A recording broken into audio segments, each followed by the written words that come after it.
उपजाऊ है, हम उसे खरीद लेते हैं और उस पर फसल करके अच्छा कमा सकेंगे। ठीक है पिताजी, मैं कल ही रमेश को बुला लाऊंगा। अगले दिन दिनेश रमेश को घर बुला लाता है।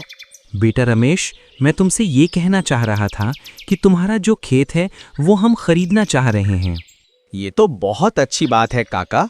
मेरी खेती अगर आप लोगों के पास जाएगी तो मुझे किसी भी तरह की कोई चिंता नहीं है। आज जो भी रुपए तुम्हारे हैं वो हम तुम्हें कल ही दे देंगे। तुम कल ही वो खेत हमारे नाम कर देना। हाँ ठीक है काका, मैं कल ही खेत आपके नाम कर दूंगा। हाँ ठीक है बेटा, कोई बात नहीं। दिनेश के पिता अगले ही दिन रमेश को 1 लाख रुपए दे देते हैं। रमेश भी खेत उनके नाम पर कर देता है। कुछ दिन बाद अब दिनेश उस खेत पर खेती करने लगता है। मैं पूरे खेत अच्छे से जोत लूंगा और फिर इसमें बीज डालकर सिंचाई करने लगूंगा। अरे ठीक है दिनेश बेटा, ठीक है। दिनेश बड़ी मेहनत से मन लगाकर खेत की खुदाई कर रहा होता है। तभी खेत की खुदाई करते समय उसे खेत में से एक संदूक मिलता है। उसे ऐसा करते हुए एक और आदमी वहां पर देख रहा होता है।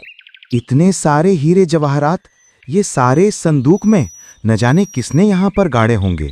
मैं इसे घर ले जाता हूँ और पिताजी को दिखाता हूँ। दिनेश वो संदूक अपने घर ले जाता है और पिता को दिखाता है। अरे बेटा, अरे इतने सारे हीरे जवाहरात, ये तो बहुत ही कीमती हैं। हाँ पिताजी, खेत की खुदाई करते समय मुझे ये संदूक मिला और इस संदूक में ये सारे हीरे जवाहरात। अब आप ही बताइए, मैं इसका क्या करूं? क्या मैं इसको रमेश को दे दूं या हम इसे रख लें? हाँ, वैसे अब ये खेत हमारा है तो हमें ये रमेश को देने की कोई भी ज़रूरत नहीं है। हाँ ठीक है पिताजी। दिनेश को संदूक निकालते हुए जिस आदमी ने देख लिया था, वो जाकर ये बात रमेश को बताता है। क्या मेरे खेत में से बहुत सारे हीरे जवाहरात निकले? हाँ बिल्कुल, मैंने खुद अपनी आंखों से देखे हैं और वो दिनेश सारे के सारे हीरे जवाहरात का संदूक अपने घर ले गया है। नहीं, मैं ऐसा नहीं होने दूंगा। मैं वो संदूक वापस ले आऊंगा। मैं अभी जाता हूँ। रमेश तुरंत दिनेश के घर पहुंचता है। बड़े चालाक हो तुम तो दिनेश।